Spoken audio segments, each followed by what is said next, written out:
If you have already appeared in IELTS test or if you have ever seen any IELTS scorecard, the result card, you might have seen these acronyms like TA, TR, CC, LR, and GRA. What's the meaning of these acronyms? What's the meaning of these words? That's what I'm going to explain you today because this is that assessment criteria on which they give you the band. And understanding of these four things is the most important part in the IELTS writing. If you have perfect English, but still you do not follow these requirements, you do not fulfill these requirements, you are not going to get good band. Let me elaborate these four things. Number one, which is TA or TR. TA stands for task achievement and TR could be the task response. Even if you talk about the task one or task two, the task achievement or task response is exactly there. The number one thing from the TA or TR is that did you really write enough words over there? For instance, when it comes to writing down the task one, they ask you to write minimum 150 words, and in task two, they ask you to write minimum 250 words.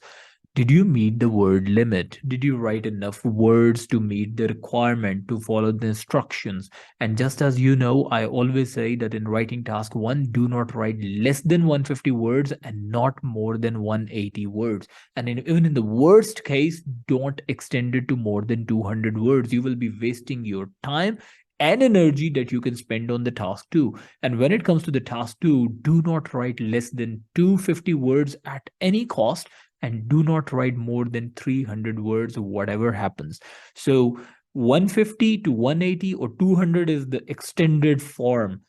250 to 280 and 300 is the maximum limit that you can meet, but don't extend your word limit. Otherwise, it would be the waste of time, waste of energy, and you will be writing more sentences and giving more opportunity to your examiner just to find out more mistakes in your writing.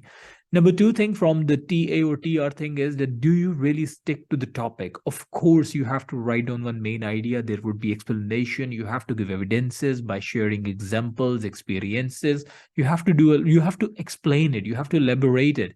But do not go off the topic. Every single thing that you mention over there should be related to what was being asked in the question.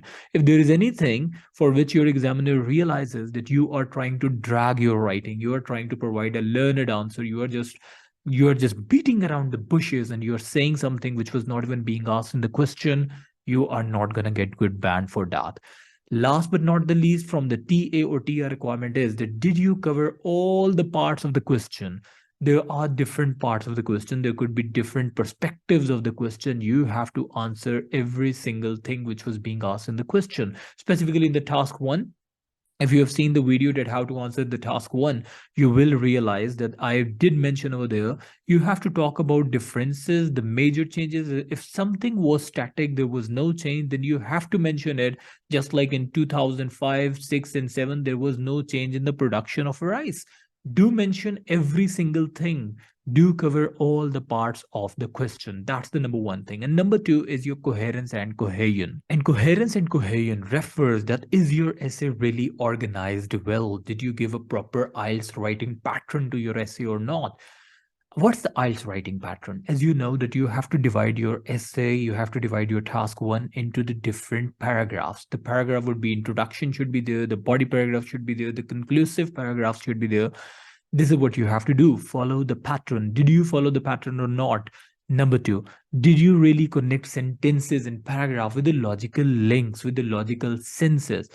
Everything that you're writing there, even in the first body paragraph and the second body paragraph, are these things making connection? Are these paragraphs making connection with each other?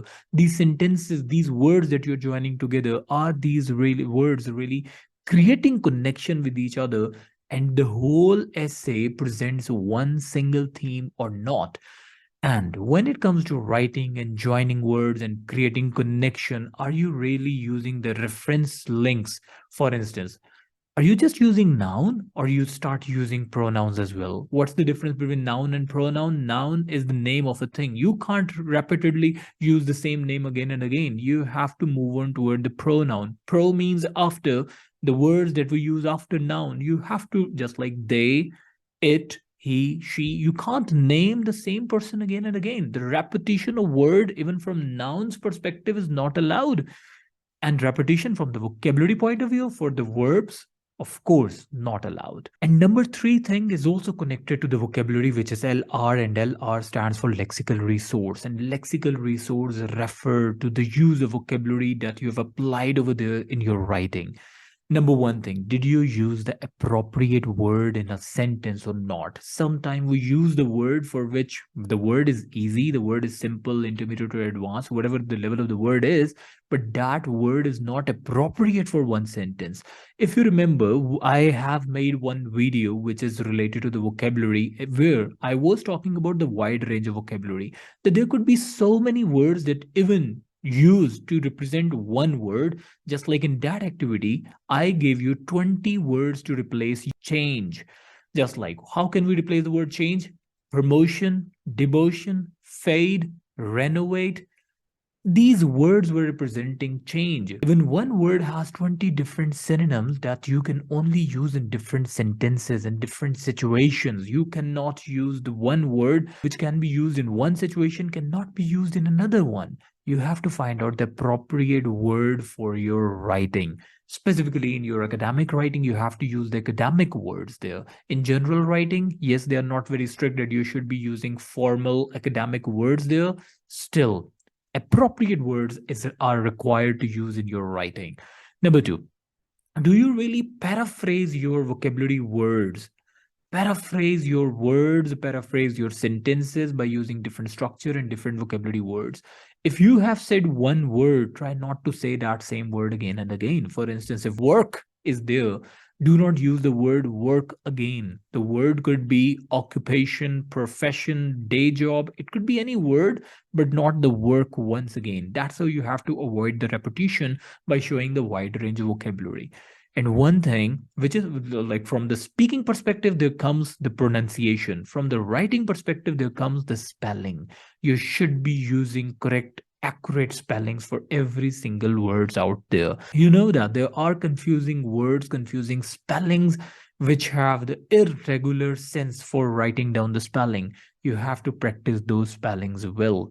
There is no rule in the world for writing down the spelling. There is no pattern that you can learn. There is no rule that you can learn and you can adapt. And that's how you can write down the spelling of even unfamiliar words.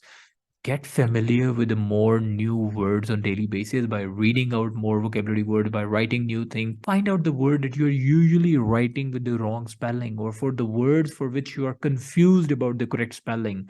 Find out the correct spelling. Practice that by writing it 10, 20, 15, 20 times, and you will improve and you will write down the correct spelling. Last but not the least is GRA, which is the grammatical range and accuracy, which means do you really use the variety of the grammatical tenses, structures, and the forms or not?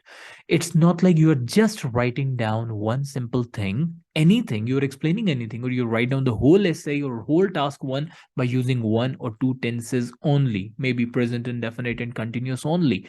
You have to make the combination of different tenses. They are there to assess your English. And when it comes to assessing, of course, they can't assess your English by evaluating only 20% of the English that you have used over there. You have to show them the 100% part of the English that is possible when you show the mixture of different things, mixture of different sentences, even by using complex and compound sentences. Are you able to do that? Because complex and compound sentences are only from the advanced English. If you are expecting band 9, which is the proficient level of English, you should be using compound and complex sentences over there.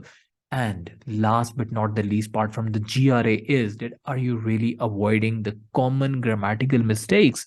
Just like in speaking, I did mention that the common grammatical mistakes are the use of S or ES in present indefinite, is, am, are, ing form, third form, like active voice, passive voice, direct, indirect sentences, and has, have, had.